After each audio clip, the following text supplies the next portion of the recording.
So I was at the gym recently and I saw this guy who's a straight male worker for women. He has a blur on his face, but I could tell it was him. And I've never dated a male industry worker before. No reason, it just doesn't happen. And then I was with one of my working friends who still does a job, and we started talking about the concept of dating a fellow industry worker. In some ways, I think I would prefer a Pornstar actually over a guy who sees female civilian clients, which probably sounds hypocritical and controversial, but I'll explain why. When I was working, my biggest fear was getting an incurable disease. Like, it really kept me up at night sometimes. Thankfully, that never happened. I got chlamydia once in 6 years, ironically from a female worker who I did a double with once. Now, I consider myself very fortunate not to have had any sexual health issues, so my fear with a male worker is only the sexual health risks, as opposed to with a Pornstar, because my understanding, although I haven't done porn, so I'm only speaking on what Pornstars have told me, my understanding is important.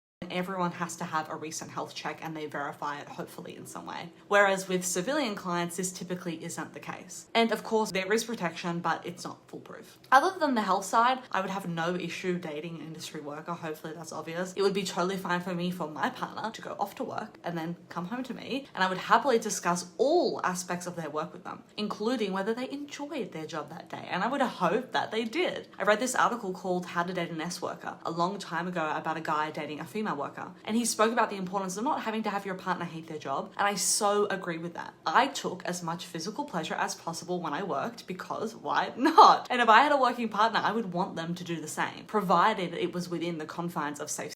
Now, if I or anyone else were to enter a relationship with somebody in this industry, like any relationship, you should have a range of transparent discussions about boundaries on all fronts. And those will look different couple to couple, profession to profession. But yeah, if I had like a gun to my head and I was forced to choose between a male worker or a male star, hopefully they're both hot, and that's what I would pick and why. I wonder how others feel.